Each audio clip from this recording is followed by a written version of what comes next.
How are you all? By the pond again. This is a quick one this week because I've done a little bit of probably about 5-6 minutes worth of video, and it was mainly to do with the ceramic media that I got from Kenty at the show last week, which you'll be on in a minute. So I won't say any more about that. Nothing major, but I just thought I'd show you what I'm doing there, the changes in my shower. And I'm going to spin you around in a moment. This is a short weekly one because tomorrow I'm going to the Stoke City v Nottingham Forest game. So I'm a Forest fan, so I'm travelling away to see that with my boy and my father-in-law. It's the first game I've been to for a while. So I've got that tomorrow, so I thought I've got about 5-6 minutes of the shower done, so I thought I'd come outside next to my pond, flip it around in a minute and just do the other half. So I will do that now and have a look at the pond and just discuss. So as you can see, it's Friday night and it's about 20 to 9, so it's starting to get dark now, guys, isn't it? Have you noticed? It looks lighter on my camera, but the nights are definitely drawing in now, I'm afraid, and it won't be long until there's dew on the ground, on the grass. That's a sign for me that autumn is coming. So make the most of these. It might not be sunny all the time, but make the most of the sun while we've got it and the temperatures. Hopefully we've got another month of it, but hey-oh. I've noticed the temperature in my pond's gone down to 18 now, 17, so a little bit on that, and I've clicked really that air source heat pumps, which is an added expense because they're expensive to buy. I've mainly thought in my head that they are really for winter use. However, and of course they are to maintain a minimum temperature, so coming out of autumn you would have them drop in temperature so the koi have a rest in winter and you save some money, because air source heat pumps are more expensive to run in winter because they take the warmer air out of, they use a small amount of electricity, and then they generate up to 7 times more electric. So I think every one, I think depending on how good it is, so if you pay for 1 kilowatt, I think you get 7 kilowatts out of it. So the beauty with that in summer is my temperature has been dropping to 17. It's still August. So obviously in summer, when the air temperature is 18, 19 and 20, even at night time sometimes, it's going to be more or less, I would imagine, very minimal to run to maintain a say 21, 22 degrees in the pond. Now it doesn't sound much, but obviously my fish will continue. They're still feeding as normal, but I'm putting the food in, but the temperature's not there. So I'm putting the food in and the temperature's 18, for example. Well, if I had a air source heat pump, it'd be taking the warm air out of the air, converting it, and then putting it back into the pond, and then bumping the temperature up by 5-6 degrees. So that's the difference. So let me know what you think about that, guys, with air source heat pumps. Do you run yours in summer and get the temperature up? And if you do, how much is it costing you to run in summer for the summer months? I mean, one thing, to run an air source heat pump all year round is it must be a massive expense. So I'd be interested to hear your thoughts on that, guys. Get your comments down there. Let me put this light on. As you can see, the water is still green, but with the UV that I added, I think was it a week ago? I can't remember now. I think it's just stopped. Funny enough, when I added the UV, it just went really darker, the water did. I don't know whether it was coincidence, but it was the last warm spell we had a week or so ago. I put it on then, and it's definitely changing. It's almost like the algae starting to break down and lose its effectiveness in the pond. I'm seeing a difference anyway. So hopefully in a week or so, it's only 11 watt UV, so it is too small for this pond, I totally get that, but I've never had a UV on this pond before, so it's just bumping it up a bit, and hopefully that will do the trick. I just thought I'd add it on as I did in, mentioned in my last video. But the water clarity is definitely improving. Now, the Yoshikigoi Benikikuru, the small white one, I've took it out because it's looking a bit lethargic, so I took it out a lot and it seems okay.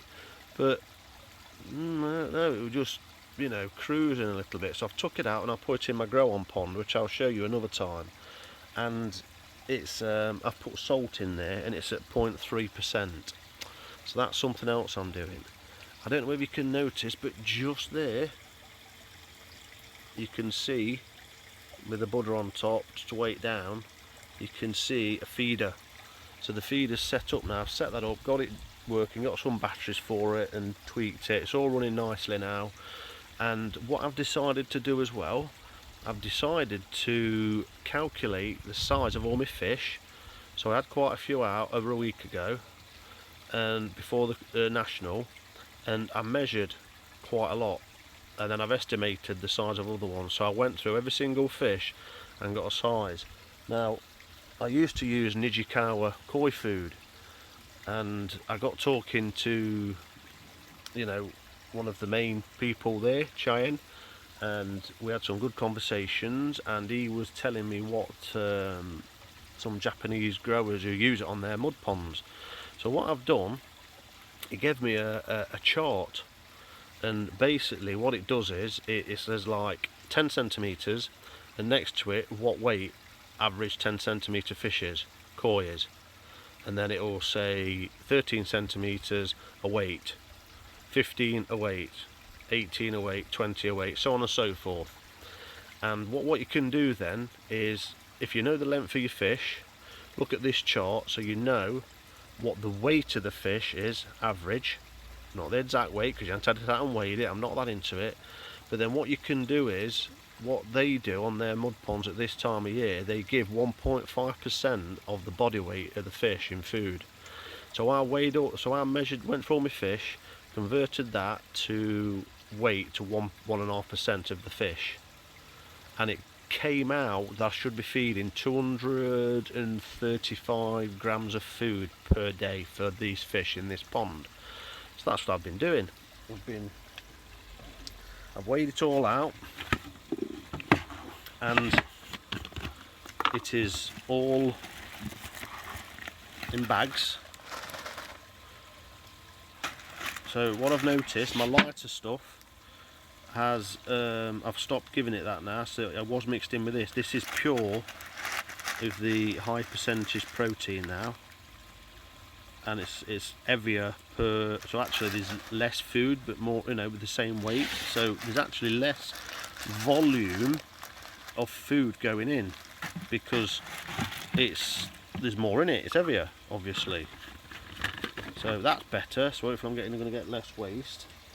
Now, what I've noticed, so I used it mixed in with the other stuff to get them used to the new stuff, and now that has got 150 grams in, because that feeds 3 times a day. 3 feeds, 11, 2 and 4, and then in between, so first thing in the morning, I'll get me tub of food that I've got next to me, I'll get my sinking pellet loading thing, and I will, the extra 70 grams, because obviously there's 150 in there to make up the 230, I'll get a little tub and half it, and then I'll put about 30 grams in there, make it sink in, and I'll throw it over this edge, because the smaller fish, the ones I got from the buyer and Koi Diaries Grow and Show, they're not coming up to feed, they're not feeding from the surface. So I see them ever so often cruising down this edge, so I've been putting the sinking food down the edge, and hopefully they're getting hold of that and they're growing, I'm hoping. Now, so that's that. And then at night time, at 9 o'clock, when the air and that goes off for the quiet time at night, I will then hand feed the rest so they get the old 230 grams in a day. Now towards the end of this month, into the first couple of weeks of September, what they do in Japan in this Nijikawa testing pond or whatever it is, they up it more, a bit more, I can't remember how much. It might be up to about 2% just to get them loaded for a couple of weeks, and then they wind it down, and I think they stop, and that's where then the mud ponds are harvested. Okay, so that's my plans with the feeding. That's the differences there. Now what I'll do is I'll finish that there. Thanks for watching. Please subscribe. See you on the next one. Please join the Friend Koi Keepers on Facebook. Please subscribe and like. Please hit the notification bell. Please hit the thumbs down if you're that way inclined. And I'll leave you now for the last 5 minutes onto, I think it was a sunny day, so I'll leave you with a sunny day when I was tweaking the pond. Cheers and see you next week. Right, so CSM got it from the show, National Koi Show yesterday from Kenty Koi. I think it was £62.50 a box. My second or one of them trays is empty, so I'm going to dismantle it, whip it out and put a layer of this in. This is a ceramic media, very light, very porous by the feel of it, and it feels quite solid, so it's what I can afford anyway. I thought £62, just get a box, put it in. I'll show you in a minute, and I'm going to have a look at the filter. So in fact, let's go and have a look at the filter now.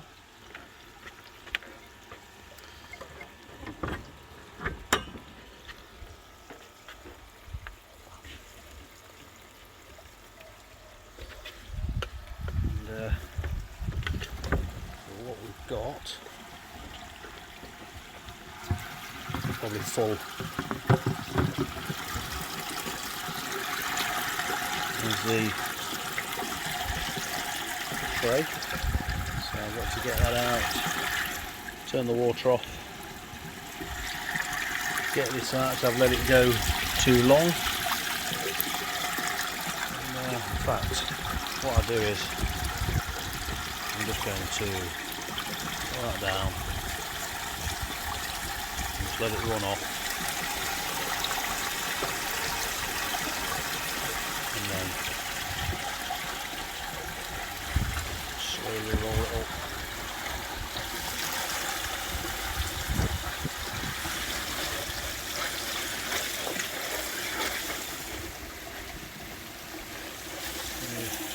There it is. Look at that. Wow. It really is messy. So,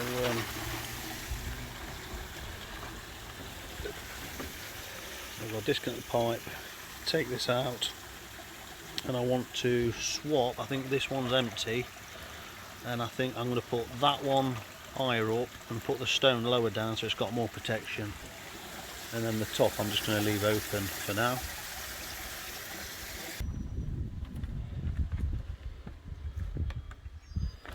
So there's the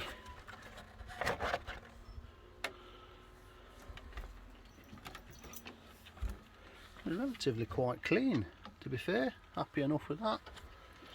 And then one box of CSM goes in there nicely. I've put a watering can of water over it, so that's pretty much it, I think. Got to get it connected again, up and running, and here we go. Pump on, and then it winds up.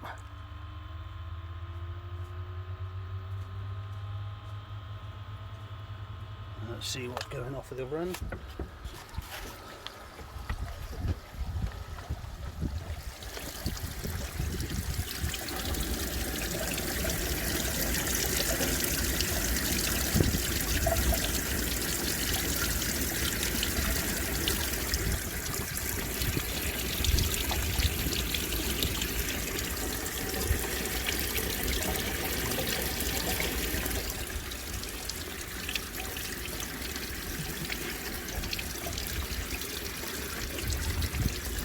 I'll do, I'll just turn it up so each side is just slightly turned up a little bit. If I leave it too long, obviously the weight flattens it, but look at that muck already.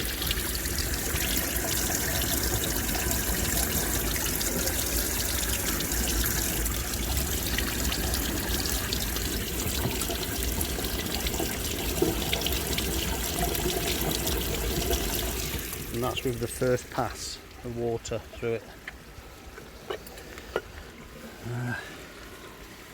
This foam fractionator is not doing very well at all, if I'm honest with you.